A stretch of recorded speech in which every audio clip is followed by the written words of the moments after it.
বন্ধুরা, আমি এখন এসেছি তপন গুড়াইলে।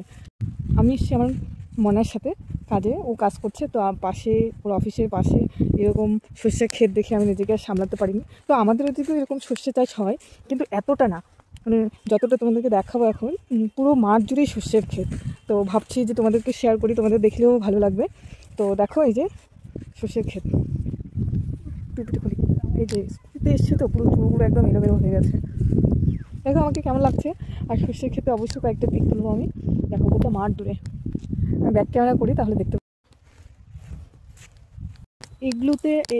এগুলোতে না এখন ফুল ধরে গেছে, এগুলো খাওয়া যায় না। সর্ষে শাক এগুলো খাওয়া যাবে না, কারণ কিছুদিন পরে এগুলোতে সর্ষে ধরবে।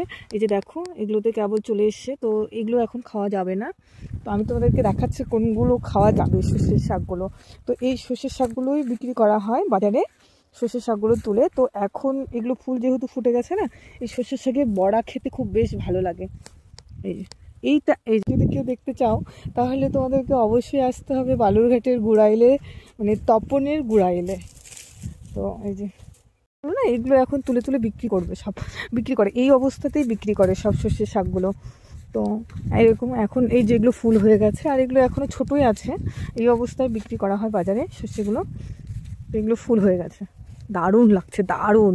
মানে সামনে থেকে দেখলে কেউ বুঝতে পারতো যে কতটা সুন্দর লাগছে। গোটা মাঠ হলুদ আর হলুদ, চারিদিকে।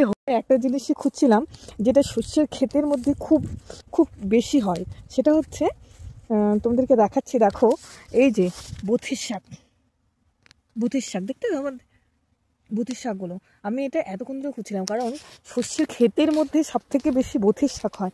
এবার জানি না শহর অঞ্চলে বথির শাকটা পাওয়া যায় কিনা, গ্রামে তো প্রচুর এই বথির শাকের ঘন্ট খায়, ভাজা খায়, কত কিছু খাওয়া যায় বথির শাকের। তো আমি ভাবছি এখন বথির শাকগুলো তুলবো, কিন্তু যেহেতু আমি ক্যারি ব্যাগ নিয়ে আসিনি সেহেতু আমি তুলতে পারছি না। এবার ক্যারি ব্যাগটা নিয়ে আসার পরে আমি বথির শাকগুলো সব তুলবো।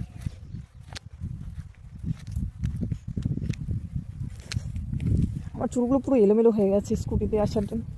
সে দানাগুলো বেরোচ্ছে, দানা থেকে এই শস্যের দানাগুলো থেকে কিনতে বের করা হয়। দানাগুলো এখান থেকে বের করার পরে তারপরে সেগুলোকে মেশিনে নিয়ে যাওয়া হয়। মেশিনে নিয়ে গিয়ে তারপরে সেখান থেকে এসে আর একদিকে খোল বেরিয়ে আসে, যে খোল দিয়ে গরু আর ছাগলরা যে খড় খায়, খড়ের সঙ্গে যে মেখে দেয় খোলটা, সেটা তারপরে মাছ চাষ করাতে যে খোলগুলো দেওয়া হয় না, সেটা হচ্ছে এই সর্ষে ফুল থেকে কিন্তু সেই মানে খোলগুলো বেরোয়। আর সর্ষেগুলো খাঁটি যে সর্ষের তেল খায় সেটা কিন্তু এখান থেকেই বেরোয়। তো তোমাদের ভিডিওটা ভালো লাগলে অবশ্যই লাইক শেয়ার কমেন্ট করে দেবে, আর সাবস্ক্রাইব। তো যারা নতুন আমার ভিডিওতে দেখছো, আমার চ্যানেলে যারা নতুন ভিডিও দেখছো, অবশ্যই আমার চ্যানেলটাকে সাবস্ক্রাইব করে আমার পাশে থেকো। বাই।